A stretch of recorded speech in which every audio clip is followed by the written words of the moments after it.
The History of the World podcast, written and presented by Chris Hasler.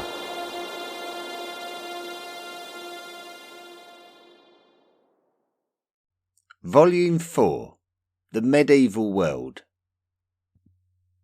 Episode 2, The Umayyad Caliphate.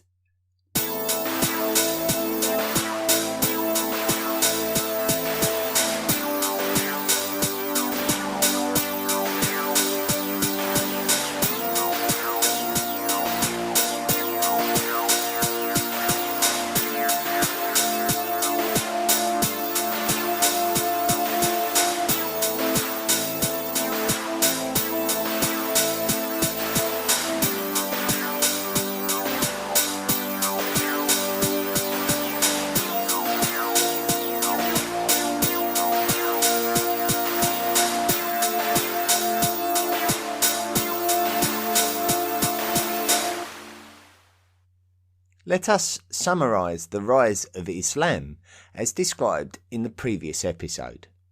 A man called Muhammad received a message from God via a vision of the Archangel Gabriel early in the 7th century while he was living in Mecca, his traditional home city. The message were the words of the Quran and what has become the central religious texts of Islam, which, although is an Abrahamic religion, as is Judaism and Christianity, states that Jews and Christians have misinterpreted the messages of God and preaches a different form of religious worship. So this is the birth of the recognition of Islam as a distinct religion. Muhammad would be encouraged by the Archangel Gabriel to spread the word of Allah, with Allah being the Arabic word for God. Originally, the polytheistic Meccans violently rejected Muhammad's movement and forced him to flee to the rival city of Medina, where Muhammad's Islamic movement gained more followers due to the comparatively tolerant nature of the people of Medina. Muhammad would be able to rally enough support from the people of Medina that he would be able to return to Mecca with an army to avenge the aggressors who drove him out. When Muhammad defeated the Meccans, the Arabic world would have to accept the Muslim movement as a serious political movement on an international scale. What happened next is very significant to the evolution of Islam and the results of which can be recognised in today's world.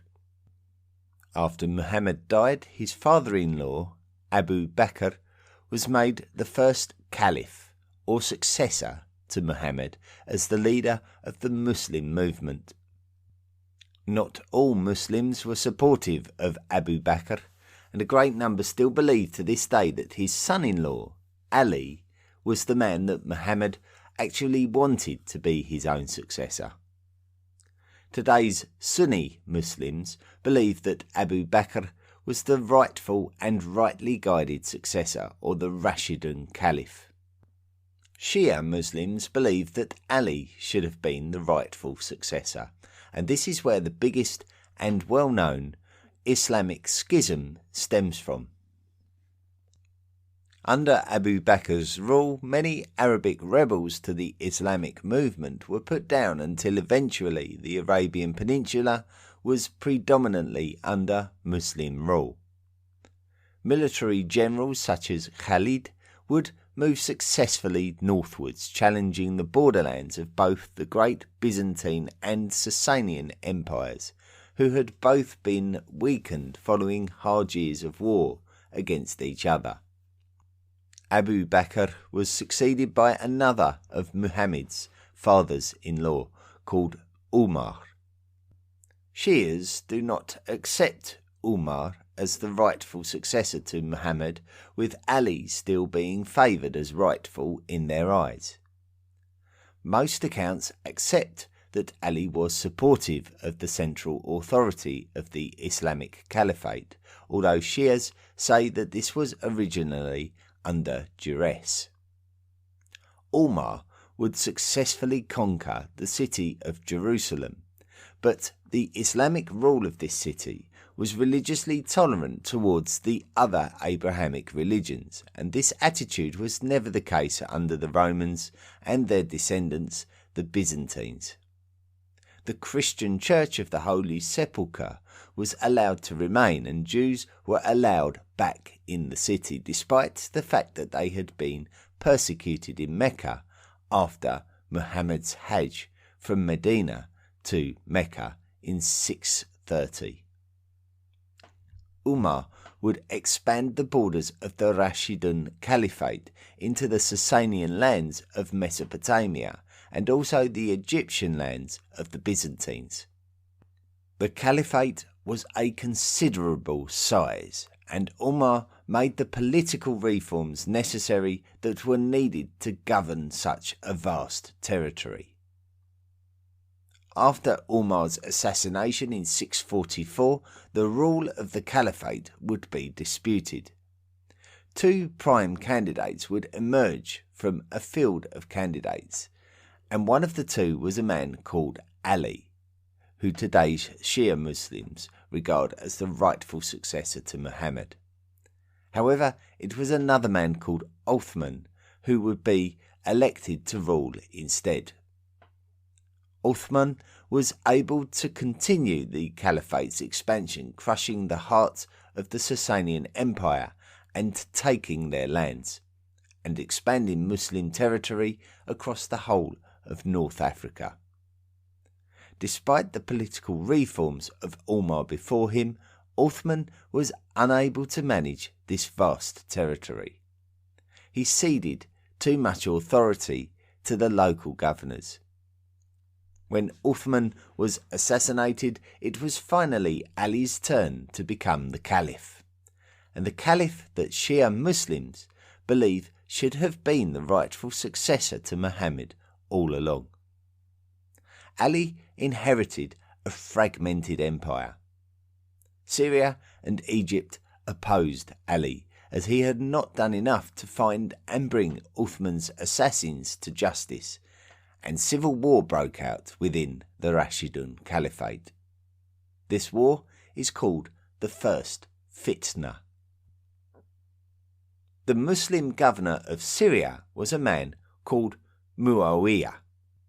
Muawiyah was the son of Abu Sufyan, a member of the Quraysh tribe who opposed Muhammad initially before converting to Islam. Muawiyah followed his father into this Islamic conversion and became involved in military affairs, accompanying the Caliph Umar during his conquest of Jerusalem. After this time, Muawiyah was entrusted with greater command, initially with Damascus, before later being granted Jordan, Palestine, and Homs Jazira. This area can be collectively referred to as Syria. Muawiyah did not have desires of opposing Ali's position of Caliph initially, but he did demand vengeance on those responsible for the murder of the third Rashidun Caliph, Uthman. There was also a very definite ingrained rivalry between the people living in the lands of Syria and Mesopotamia, and they saw that if Muawiyah gained any political edge over Ali, then the balance of wealth and power could switch from Mesopotamia, Ali's favoured base, to Syria under Muawiyah's direction. It became clear to Ali that Muawiyah's reluctance to accept Ali as a reliable caliph was dangerous, and Ali would make moves westwards in order to either bring Muawiyah to heel or remove him as governor. The result was the Battle of Siffin in 657, and it seems that Ali would have the upper hand in the exchanges, but Ali seemed reluctant to finish off the job, and it's not completely clear why. It may be that some of his army did not want to advance on Muawiyah after he sued for peace. It is possible that Ali feared losing the loyalty of the vast territories of Syria altogether, and voluntary arbitration was opted for instead. However, there were still quite obviously members of Ali's army that believed Muawiyah's opposition to Ali was an act of rebellion against Islam, and were extremely disappointed that Ali chose arbitration as a conclusion, which was against the word of the Quran that stated that rebels should be battled into submission before reconciliation. Such was the religious emotion of these members of Ali's army that they decided to stand alone. This was a dramatic move because they would feel so strongly that they would denounce Ali as the legitimate caliph on the grounds that he was an infidel. These defectors are referred to in history as the Kharijites, which essentially comes from the Arabic word to leave. Even though they were the ones who seceded from the Rashidun Caliphate, the Kharijites believed that they were the only ones to remain loyal to the words of the Quran, and therefore the only true and legitimate Muslims. Ali would have to turn his attention to dealing with the Kharijites, who would naturally declare war on him. Their fundamental attitude led to their systematic murder of anyone who disagreed with their religious position. When Ali heard of these murders, he demanded that the murderers be turned over to him, but the Kharijites stood united with the murderers.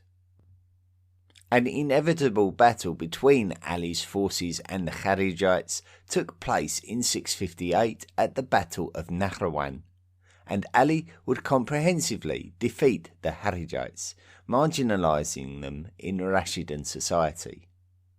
It would be just 3 years later that a member of the Kharijites would assassinate Ali while he was praying at the great mosque of Kufa in Rashidun-controlled Iraq. The Rashidun Caliphate was well and truly fragmented. Although the Kharijites had scored this moral victory by killing the Caliph Ali, their influence remained limited since they were defeated by Ali at the Battle of Nahrawan. Before Ali's death, Muawiyah had made considerable political moves against him.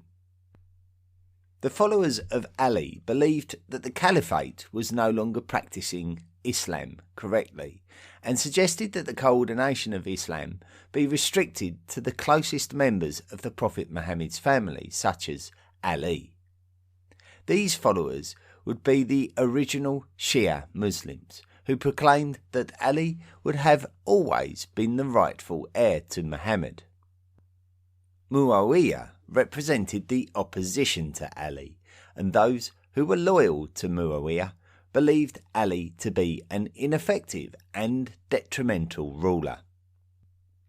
When Muawiyah proclaimed himself as the Caliph in 660, still during the reign of Ali, he would claim to truly represent the people, and therefore these people, his followers, would therefore become known as the Sunni Muslims.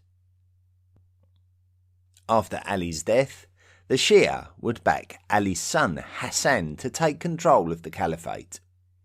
Hassan would be known to history as the second Shia Imam, but his reign as the fifth Rashidun Caliph was short-lived, as Muawiyah and his army of Sunni followers would prove to be too powerful for Hassan to resist, and so Hassan gracefully abdicated, stating that it was in the interest of the people that he peacefully make way for Muawiyah. Muawiyah was a descendant of the Quraysh tribe members of Mecca, which was the same family that Muhammad was born into.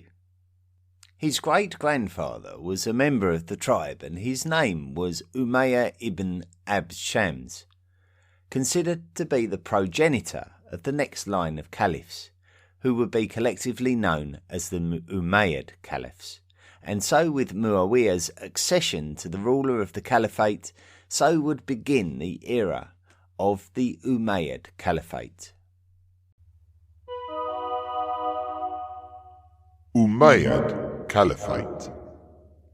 So we leave the stories of Muhammad and the Rashidun Caliphate behind and move forward with the story of the Muslim Arabs and their development as an empire of the evolving medieval world. Muawiyah would move the centre of Muslim power to Damascus, a much more fertile area of the world and much closer to the international political world than the distant desert lands of Arabia. Arab culture would prevail throughout the Caliphate and dominate the Roman and Persian cultures that it replaced in and around the lands traditionally referred to in Neolithic history as the Fertile Crescent. We have also explored the schism between Sunnis and Shias that is based around which branch of the Quraysh family you chose to support during the 7th century. If it was the line descended from Muhammad's own grandfather, Abd al-Muttalib, then you would be Shia, and if it was the line descended from Umayyah ibn Abd Shams, then you would be Sunni. When the Umayyad Caliph Muawiyah died in 680, his son Yazid would become the new Caliph. The Shia would then encourage the younger brother of Hassan, the man who had abdicated almost 20 years earlier, to challenge Yazid and take back the caliphate into Shia hands. His name was Hussein. Hussein would travel from Arabia to the power base of the Shia in Iraq, and was met by an army dispatched by Yazid, with the result being the Battle of Karbala. Hussein's army was not powerful enough to win the battle, and as a result, Hussein and members of his family were killed, leaving the Shia remorseful about not rising to support Hussein enough. This event has resonated with the Shia, and now they consider the final resting place of the slain Hussein to be one of the holiest places on earth, with Hussein being honoured as a Shia martyr. The Rashidun Caliphate, and in turn the Umayyad Caliphate, had continually been battling with the Byzantines in North Africa. The Byzantines would need to reclaim Egypt from the Arabs.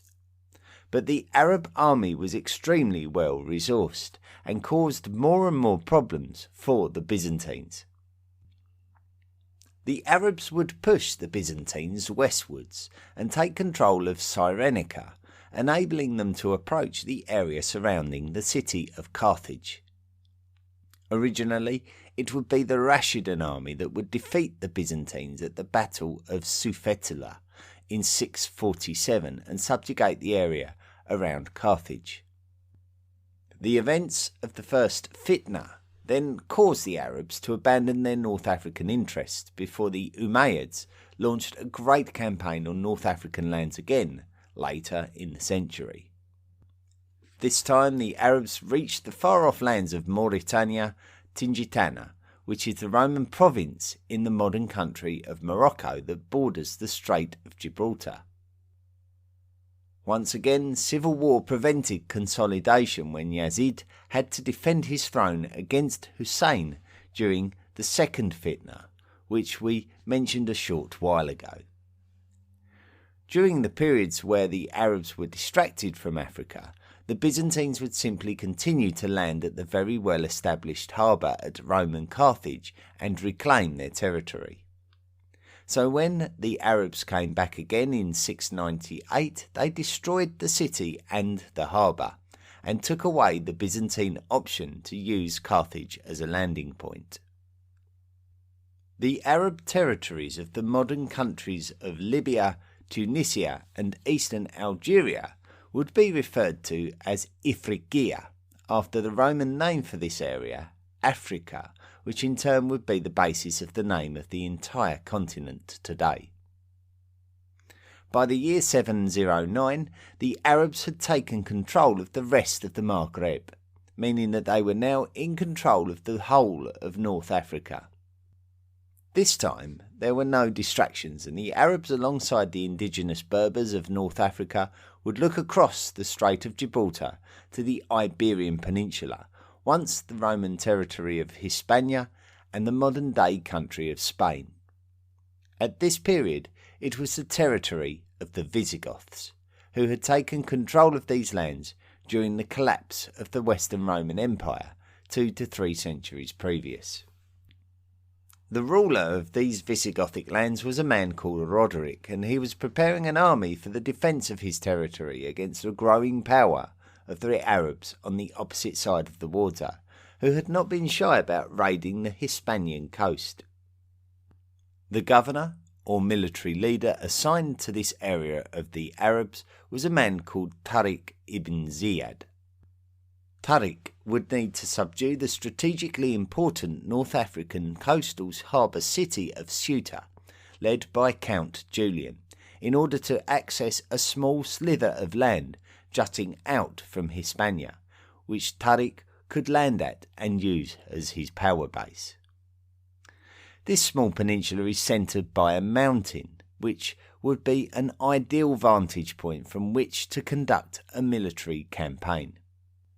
The Arabic word for a mountain is Jabal, and this mountain would become known as Tariq's Mountain, or in Arabic, Jabal Tariq, which evolved into the modern word Gibraltar.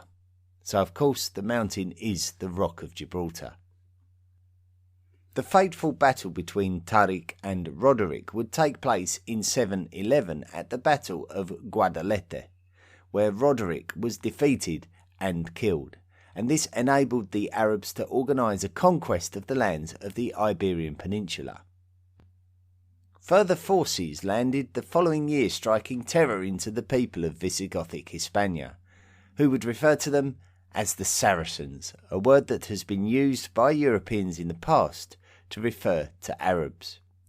The concept of a Saracen would stem from this aggressive intent, with many future Muslim armies being referred to by Europeans as Saracens, whether they be Arabs or not. In under a decade, these Saracens would overpower the Iberian Peninsula, taking control of it and adding it to the territory of the Umayyad Caliphate. The Arabs would even successfully cross the Pyrenees into the areas referred to as Septimania, which represents the Mediterranean coastal lands of southern France. They would take control of this territory, but were prevented from further expansion upon hitting the southern borders of the Frankish kingdom. However, the conquest of the Iberian Peninsula would have a cultural bearing on the events of southwest Europe for the next 8 centuries, and will be a subject of scrutiny for us later on in the volume.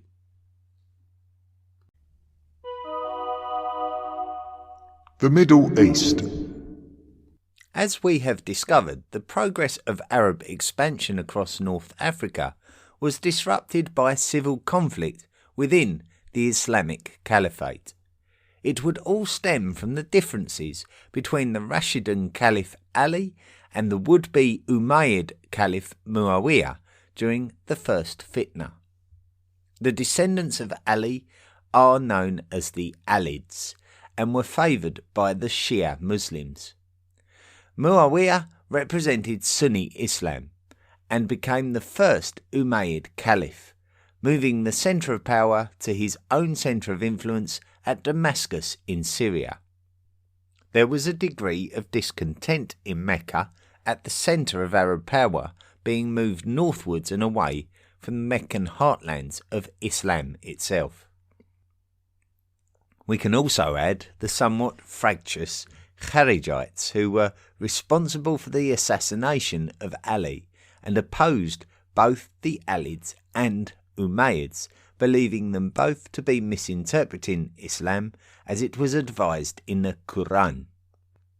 It is little surprise to learn that there was a second fitna. The Islamic Caliphate was a victim of its own rapid expansion and a lack of common infrastructure across the vast lands contained within it.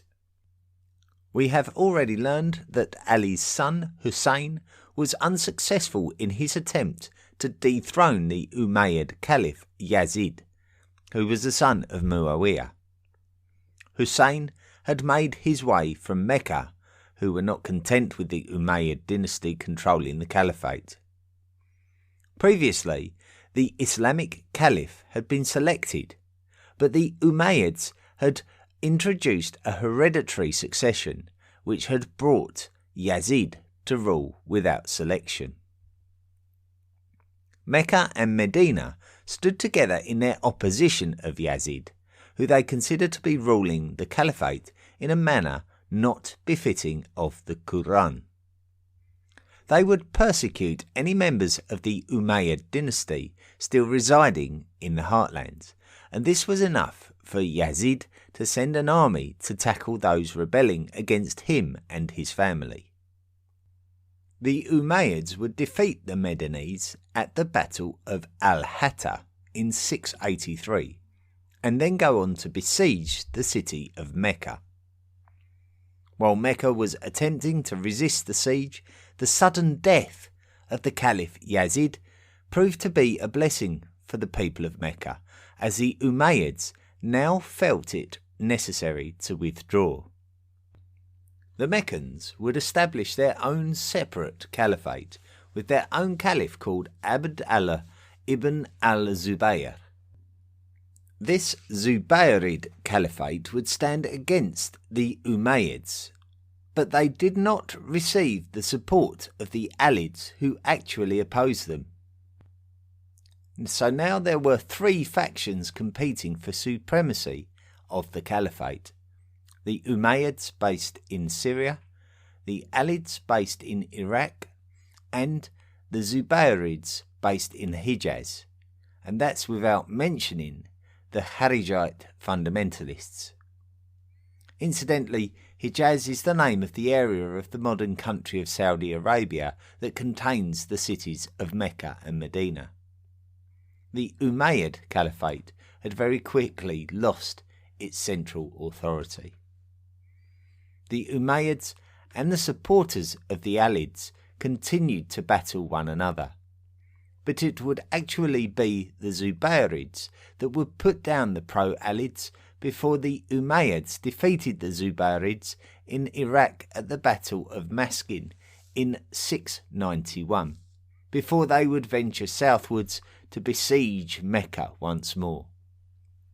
This time, the Umayyads would succeed in defeating the Zubayrids and killing the leader Ibn al-Zubayr in the process. Now hostilities would die down as the Umayyads had resumed supremacy and the other factions had been debilitated enough to remove the threat, so the second fitna was now over. Apogee. We can debate the largest and most powerful empires in the world up to this point, with the Xiongnu Empire having claim to controlling the most land. The Han Chinese would certainly have more people in their modern and urbanised settlements, much like the Persian empires. The Romans, on the other hand, were in control of many vast waterways and would have certainly have had the wealthiest empire of classical antiquity. In terms of land area, it was the Umayyads and their expansion of North Africa and across into southwest Europe, plus their annexation of the former Sasanian Persian lands, that now made their empire the largest that the world had ever seen. The Umayyads would always be controversial heads of the Islamic Caliphate due to their opulent and tolerant attitudes, but some may argue that this is the openness that allowed the Caliphate to prosper, with there being great advances in academia and modernisation of the state, which gathered knowledge and information from the lands that it occupied, not least of all with its new centre within the lands of Syria, previously belonging to the Byzantines, who were predominantly Christians. So the Umayyads had to embrace the Christians as a valuable part of their population. It does seem that conversion to Islam was encouraged and even rewarded, especially in relation to taxation. The Umayyads were enjoying a period of renewed authority under the Caliph Abd al-Malik, who had overseen the victories over the Zubayrids in the Hijaz before reworking his authority over the traditionally pro-Alid territories of Iraq, who had been weakened during their conflicts with the fundamentalists Harijites. A concerted effort was made by Abd al-Malik to establish a Muslim identity on his lands, with the iconic Islamic shrine called the Dome of the Rock being completed in Jerusalem, and the gold dinar replacing the Byzantine gold solidus as the main coinage of Syrian lands, the heartlands of Umayyad commerce. A new distribution of weights and measures was issued to standardise trade, which had always been a positive move for any trading nation. Arabic was promoted as the language of Islam throughout the Caliphate in order to prevent misinterpretation of the Quran. And this is why we see so many non-Arabian Islamic countries using Arabic as their official language in the modern world. The Caliph Muawiyah had attempted to besiege the Byzantine capital of Constantinople unsuccessfully during his own tenure as the leader of the Caliphate back in the 670s. But now the Umayyads were at the apogee of their expansion, and under the Caliph Sulayman ibn Abd al-Malik, who, as his name would suggest, was the son of Abd al-Malik. A renewed offensive was directed towards the Byzantines. The first siege was instigated by the Arab acquisition of the naval power at Alexandria in Egypt, which the Arabs would use against the Byzantines themselves. On the first occasion, the Byzantines would defend themselves by using an incendiary weapon which has been given the name Greek fire. Greek fire would have been shot by siphon towards the Arabs' acquired ships, and it would have been made up from a combination of pitch, possibly with sulphur and quicklime. This is sometimes seen as a revolutionary weapon, but incendiary projectile weapons were not a new thing. We can see evidence of such weapons dating all the way back to the siege of Lachish, used by the Assyrians in the 8th century BCE. It was the fact that they were a major factor in the outcome that is more interesting to military historians. On the second occasion, the Byzantines had been so weakened and the Umayyads had become so strong that Constantinople genuinely feared conquest and prepared for a total defence of itself, with all able men brought to arms and all others expelled from the city. Resources were stockpiled in anticipation of another siege. The city walls were reinforced, and upon arrival the Umayyads sought to build a second line of contravallation walls to keep supporters of Constantinople out. The city was under intense siege again, in a similar fashion to how the Romans under Julius Caesar besieged the Gallic city of Alesia under Vercingetorix.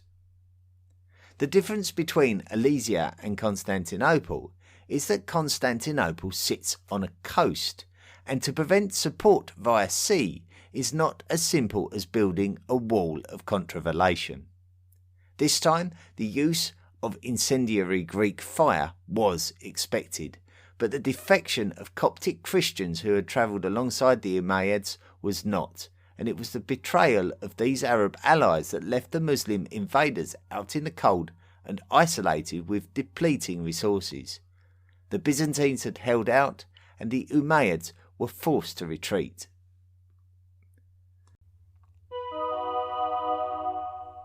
Decline. Within the Umayyad Caliphate, conversion to Islam was encouraged and rewarded, but those converts who were not specifically of Arab descent would not be looked after in the same way that Arab Muslims were. Those non-Arab Muslims would come to be referred to as the Mawali, and their discontent was becoming more of a problem. Add to this the fact that the Caliphate had always had ideological and ethnic divisions within it, and it was probably only a matter of time before civil conflict was going to take place yet again. There had always been concerns over the nature of Umayyad rule, with its leadership being passed down the family line, instead of there being an election made by a consensus of elites, and the fact that the Umayyad leadership style and ways of life were anti-Quranic. The decline of Umayyad dominance was exacerbated by the behaviour of the Caliph Al-Walid ibn Yazid, also known as Al-Walid II. Al-Walid would persecute and assassinate political opponents and spend large amounts of money on lavish events, buildings and ceremonies, which was viewed as impious by many. Despite numerous warnings, all dismissed by Al-Walid, there was an uprising, and in 744 Al-Walid II was assassinated by his enemies. This would create disagreement within the Caliphate about the succession, with there being a number of Umayyad lines, now with claimants as well as all of the non-Umayyad factions, such as the Harijites, believing that they should be in control of the Caliphate too. Eventually, Marwan ibn Muhammad would take control of the Caliphate, referred to by historians as Marwan II for ease of reference. Marwan was opposed by many parties looking to take control of the Caliphate for themselves, and the Caliphate was plunged into civil war once more. This was the third fitna. Marwan successfully put down the Kharijite rebellion at Mosul in northern Iraq before turning his attention to another uprising which was gaining more traction. The former Persian lands of Khorasan appeared to be supporting the claim of another branch of prominent Arabs descended from an uncle of the Prophet Muhammad and the Caliph Ali, called Abbas ibn Abd al-Muttalib, and therefore referred to as the Abbasids. We're going to stop the story there and continue next time with the story of the Abbasids and the interesting story of what eventually happened to the Umayyads.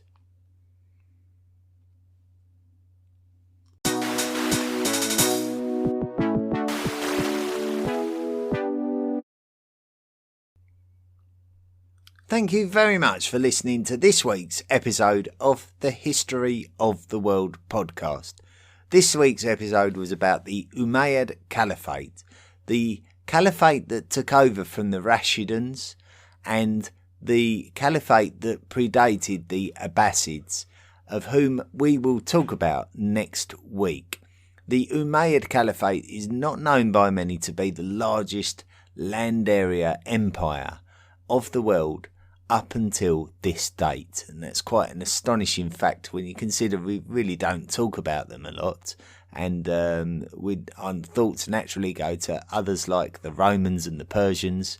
In fact, they took over from the Xiongnu, who were the steppe culture nomads who ruled great swathes of land north of China, and we certainly don't talk about them as much either. So we really are discovering some new information and some maybe not so well known information that maybe if we want to be good at our knowledge of the history of the world, we ought to know about these cultures and who they are, what they were called, who they are and what they represented. So appreciate you listening to this week's episode. Thank you so much. Now, if you enjoy the project, if you appreciate it and you want to support it, then you'll be pleased to know that you can. Just simply go to the historyoftheworldpodcast.com website. You can have a good click around there and see what you can see. Plenty of information, bibliography for the resources used for information for the podcast. And also, if you click on the Patreon link, you can make monthly contributions to the podcast. And I often like to give gifts out to those people who do make contributions, so it is much appreciated. And when you do make monthly contributions to the podcast, you automatically gain a place in the History of the World podcast Illuminati. And this week, I have the pleasure of welcoming David Hannon, Daniel and Kirk Brockman, all new members of the History of the World podcast Illuminati. Welcome to each of you. The Ancient World Cup.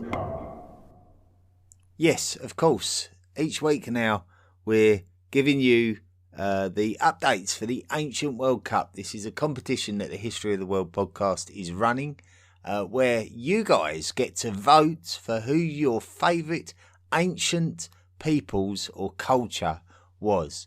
And how we do this is that we've got 64 different teams, and they've all been entered randomly into a draw and drawn out into 16 groups of 4. Now, each week we're going to concentrate on one of those groups, and last week it was Group A. Now, there are 4 teams in this group. They are the Hephthalites, who were otherwise known as the White Huns, who troubled the Persians and the Gupta Indians sometime during the middle of the first millennium. We had the Mochi, who were from the northern lands of Peru from around maybe a similar sort of time. We had the Guptas themselves, maybe the most influential, the most important ancient Indian culture or empire. And then we had the Thebans, who were the most powerful Greek city-state or polis who emerged from the aftermath of the Peloponnesian War. So, without further ado, let's tell you the results. Now, let me tell you, the top 2 teams will advance through to the knockout stages, which will take place later on in the year 2022. So we find out this week which 2 teams progress and which 2 teams are knocked out. And I can announce that in 4th place in Group A were, with 17% of the votes, were the Thebans. So we say goodbye to the Thebans. In 3rd place, with 20% of the vote, were the Gupta Empire. Now, I felt that maybe the Guptas would get through, but they're not. They're out. Unfortunately, they've been knocked out. They finished in 3rd place. So we now know who the 2 teams who have progressed are, but in which order have they gone through in? With 26% of the vote, with the Mochi culture of South America, and the winners of the group, who won it with by quite a distance in the end, with 37% of the votes, were the Hephthalites. So maybe the love of the Huns maybe came through for the Hephthalites there. But congratulations to the Hephthalites and the Mochi, who go through to the knockout stages. Commiserations to the Guptas and the Thebans, who have been knocked out. So, thank you very much to all those who voted. There were 35 votes in the end, which I was quite happy about, to be quite honest with you. The voting took place across different forums, Twitter, Facebook, and the History of the World podcast discussion forum. So they were all counted up, all put together, and that was the results. This week now we move on to Group B. So who are the teams in Group B? Well, this week we're going to be looking at the Epirates, who are most famous for their King Pyrrhus of Epirus, who was bold enough to challenge the Carthaginians and the Romans. We also see the entry into the competition of the Macedonians, Alexander the Great's great imperial movement, the Macedonians. We also have the Carthaginians, those Carthaginians who were dominant of the Western Mediterranean until they ran into the Romans, and their big talisman there is Hannibal, who crossed the Alps with those 37 elephants. And finally, the giants in this team are the ancient Egyptians, who surely they've got to be the favourites for that group, the ancient Egyptians, but somewhat of a strong group this week, and so we'll be interested to see how you vote. Of course, the results will be on next week's episode, but until then, make sure you go to the forums, to the social media forums, and cast your vote. You can find a bit more information about the teams, and of course, if you want to keep up with the entire competition, then go to the historyoftheworldpodcast.com website and click on the Ancient World Cup link. Listener messages and reviews. Well, firstly, I'm going to give a shout out to Jim Mason from Den Haag, who has written, "Hi Chris, fan of history podcast here. I thought you might like this from the Observer Guardian. It's an article relating to the migration of Homo sapiens into Europe, and it's quite an interesting article, and tackles that age-old question of when these migrations did happen, and differing viewpoints from the scientific community. So I have politely asked him to share this on social media, so hopefully he'll do that and we can all get some pleasure out of reading that article. So thank you very much, Jim, and don't forget to share that with the community. Shane Smith wrote in, a good close friend of the podcast. Shane Smith, he was the one who commissioned the episode on Snorri Sturluson, which was published 3 or 4 weeks ago now. He wrote in saying that he was listening to the Mississippian episode. How do they determine that Monk's Mound was man-made and not man-modified? As in, was there a hill there and they worked it to look like it does or did? Well, it's an interesting question, Shane, and I don't really know the answer. I didn't really study Monk's Mound in terms of its geology, if you like. I know that the lands around Cahokia are quite flat, so we're talking about Monk's Mound at Cahokia here in the Mississippi River Valley. That was quite an important site to the Mississippian culture, a bit of a central site, and the fact that Monk's Mound is a considerable size. It could suggest that there might have been some geological or land shape there that was modified. So, quite right, but there are a number of man-made mounds in that area, and we call this site collectively Cahokia. So maybe someone who's listening to this now might know the answer to that, Shane. So we'll reach out to the community and hope that somebody has maybe gone to Cahokia and maybe learnt a bit more about it than I have. Josh Lucky Day Henderson has written in saying, if this is the legit page for the podcast, he's written in on the Facebook page. Well done, sir. Love ancient history, ancient European history and culture. Thank you for spending your precious time sharing your knowledge. Very kind of you to write in, Josh. I'm glad that you love your history so much. You're in good company here with like-minded people, so welcome along. Andy Wankel has written in and put, Chris, glad that Volume 4 is finally up and running. I didn't know until today that Islam had connections to Nestorian Christianity. Well done, keep them coming, and thanks for all that you do, sir. I've got to be honest, that was somewhat speculative on my front. I know that Nestorian Christianity was travelled throughout the Asiatic lands of the Byzantine Empire.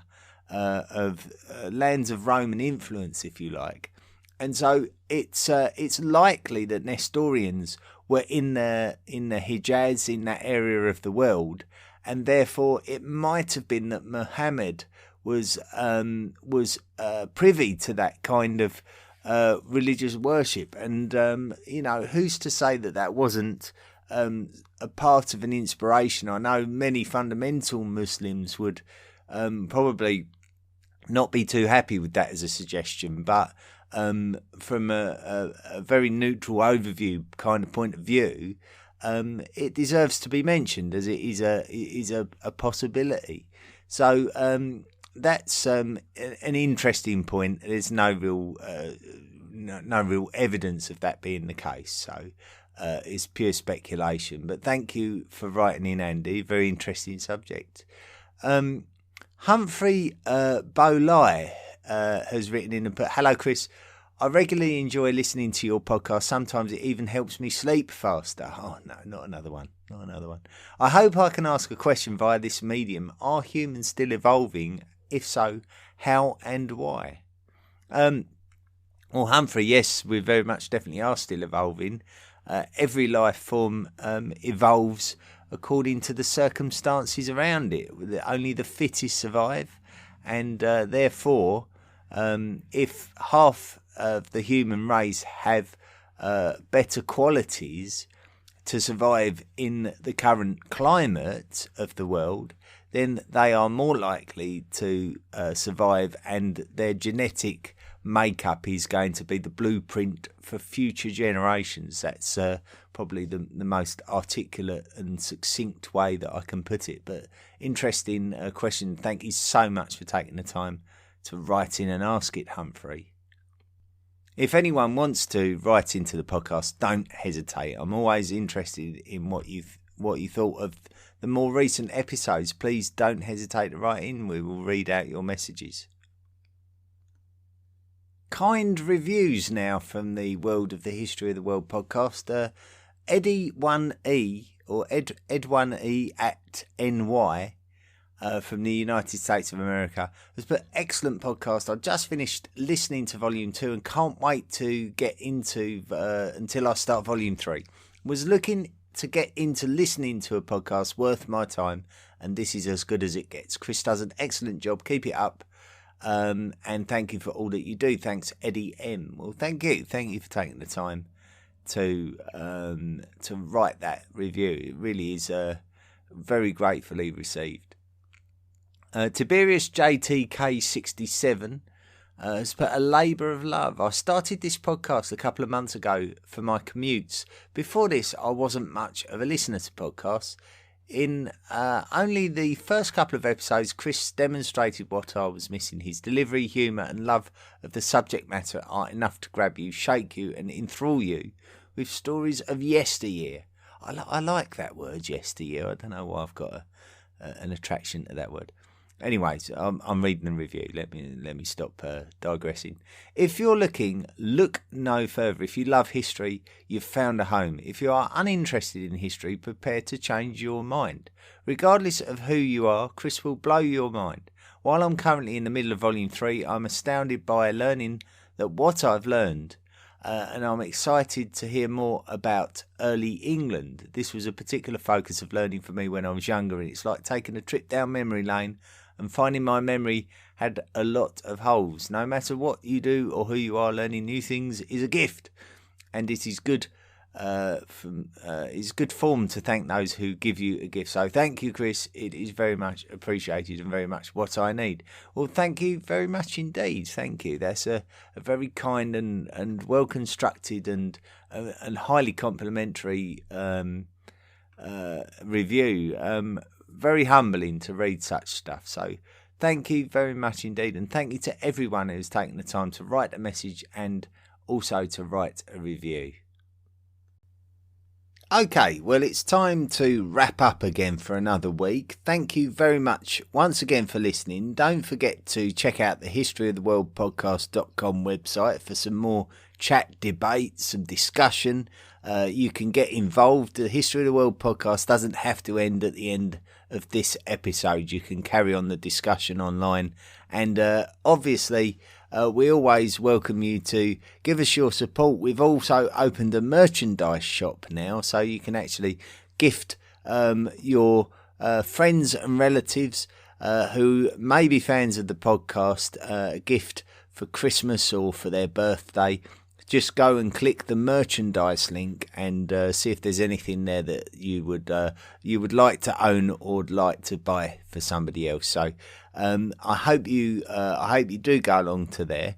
Next week we carry on the story of the Islamic Caliphate and find out who the Abbasids are, find out how they came to power, and also find out why they continue to be in power even after they lost their political sway and influence over the area of the Middle East. So an interesting episode, the golden age of Islam in the Middle East, and that will be coming next week. Until then, don't forget to be good. The History of the World podcast, written and presented by Chris Hasler. Please consider making a financial contribution by going to the historyoftheworldpodcast.com website and clicking on the Patreon link. Email the show at historyoftheworldpodcast@mail.com. And don't forget to join our social media at Facebook, Twitter, Instagram and Tumblr. See you next time.